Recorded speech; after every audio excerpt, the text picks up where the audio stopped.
guys. We're the Haven Home Team. I'm Holly Haven. And I'm Andy Haven. And we are here today to give you the March update, the market update. So these numbers are from the month of March so that we can kind of see what's been trending the last 30 days. And this really tells us where we're headed over the next 30 to 60 days. And I think we're expecting a pretty busy spring. Yeah, for sure. I think the numbers will kind of tell you guys that we are leveling out just a little bit, but we're definitely not, house prices are not decreasing. Yeah, pretty much. So do you want to start with Dallas? Yeah, for sure. So Dallas for the month of March, the average list price was $723,280. That is up a little bit, about $50,000 more than last month. Yeah, and it looks like our list to sell ratio went up. It was 99.7%, which means the majority of these people are actually getting list price offers and closing out at full price. Yeah, that also means that people are kind of leveling out their prices a little bit to market value, so we're not having, you know, crazy issues with pricing anymore. Not a lot of price decreases, but we are still seeing some competitive offers for sure. Because we're seeing the days to market or days on the market go down in Dallas. It went from 45 in February to 39 in March. And honestly, I expect to see that go down in April. Yeah, for sure. Also, people are going to start moving closer to summer and people are going to have to buy a house. So that's good for sellers though. If you're looking to sell your house, this is a really good kind of number for you to look at. Yeah, and the number of listings in Dallas has gone up significantly. So that's good news. It means we have more inventory to choose from, which does help with some of that competitive pricing. So 1,475 new listings in the month of March. So that's really all good news for Dallas. Yeah. Let's talk about Frisco. Yeah, so Frisco's average list price went down just a little bit, which is actually great.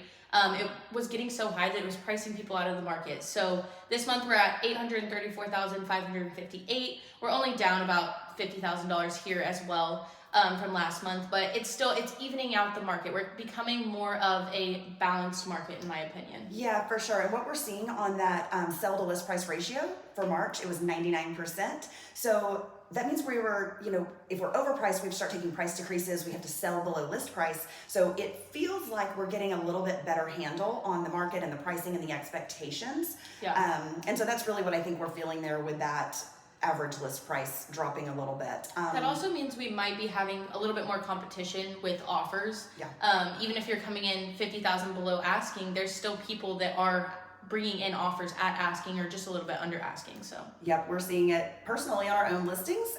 We get a little bit of feedback that because we came off that COVID market where things were selling in 3, 4, and 5 days, we have buyers going, oh gosh, why has it been on the market so long after day 15? Guys, that's not a long time. 6 months is a balanced market. So when we hear things like, 39, 45 days on the market, that is still really low days on the market. So 15 days on the market does not mean a house is overpriced. It's been sitting too long.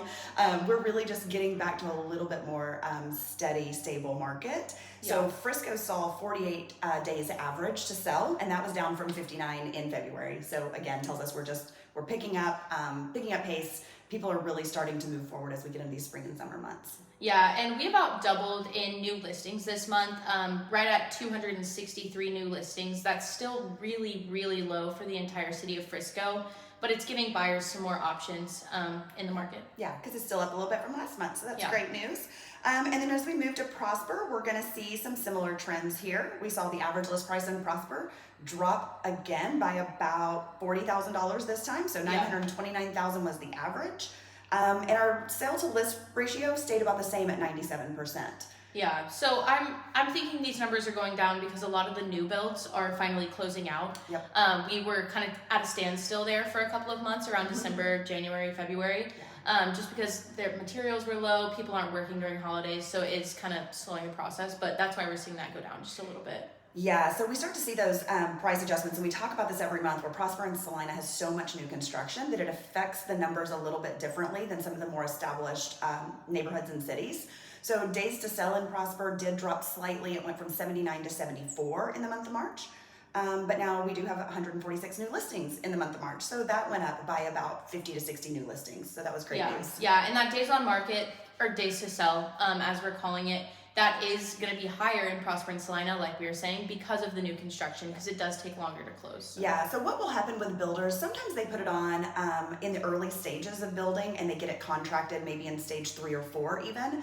But a lot of times they'll wait till it's about 90 days out from completion, which means it could sit on that market for 30, 60, 90 days easily because the house isn't actually ready. Yeah. So that's what skews us in Prosper and Celina. And I know we talk about it every month, but we're going to keep explaining it to you guys in case it's the first time you're seeing us. Yeah, for sure. So in Celina, our list price did go down pretty significantly here as well, about $40,000 again.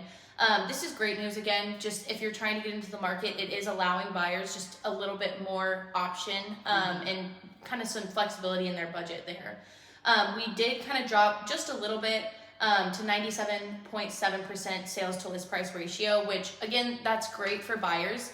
And still great for sellers. You're not getting 85% of your ask price because we are in more of a balanced market again. So. Yep, and those builders, guys, they are back to doing some upgrade packages, some incentives.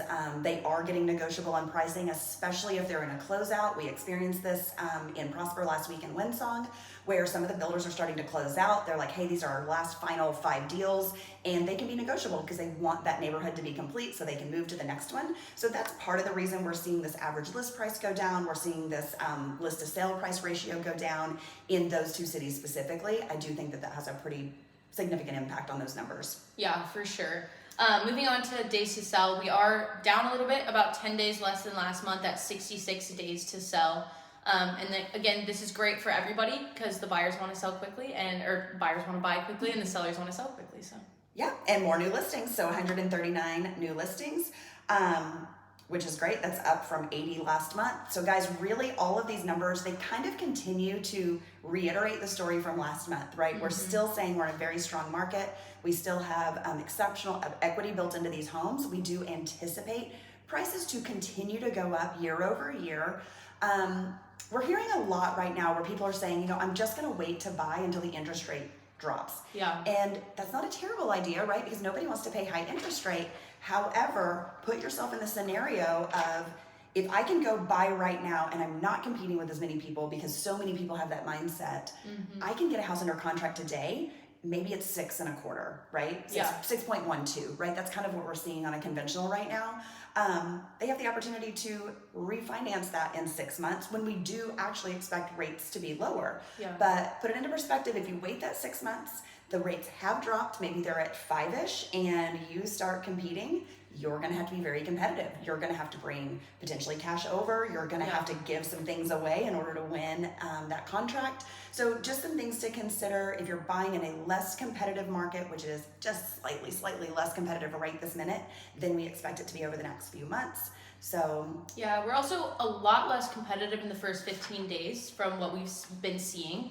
So if you're somebody that wants the house, do not wait until day 20 because that's when we are getting multiple offers. Yeah. It's a really tough market, and if you're like, well, I want to wait it out and see if they drop the price, they're not dropping the price. Like everybody's holding out to drop the price until day 30 is what we're kind of looking at. Yeah. So if you're somebody that's like, oh, I don't want competition, you need to put an offer on the house. Yeah, weekend 1 might actually be your best option right now because exactly like she said, when we're seeing the multiple offers, we're seeing those days 15 to 21 pretty steadily. I think you just had one somewhere closer to day 39 with multiple offers. Yeah. So guys, it's definitely what's happening. It seems a little bit counterintuitive, but if you have questions, reach out to us. We would love to chat with you and discuss, the particular market that you're interested in. We do work in all of Collin County and surrounding counties. So, it might be slightly different in Hurst, where we just started a new listing yesterday, as opposed to Prosper, Celina, Dallas, which we generally talk about on this channel. So please don't hesitate to reach out to us. Let us know what questions you have. Any final tips or thoughts? I think that's it. All right. We're shooting this on Easter weekend, so we're going to go ahead and say Happy Easter, even though you may not be watching it on Easter weekend. But we appreciate you guys tuning in. Please like and subscribe and stop by. Leave us some comments. Ask us questions. We're always happy to help. Have a good rest of your day. Bye, Bye guys. guys.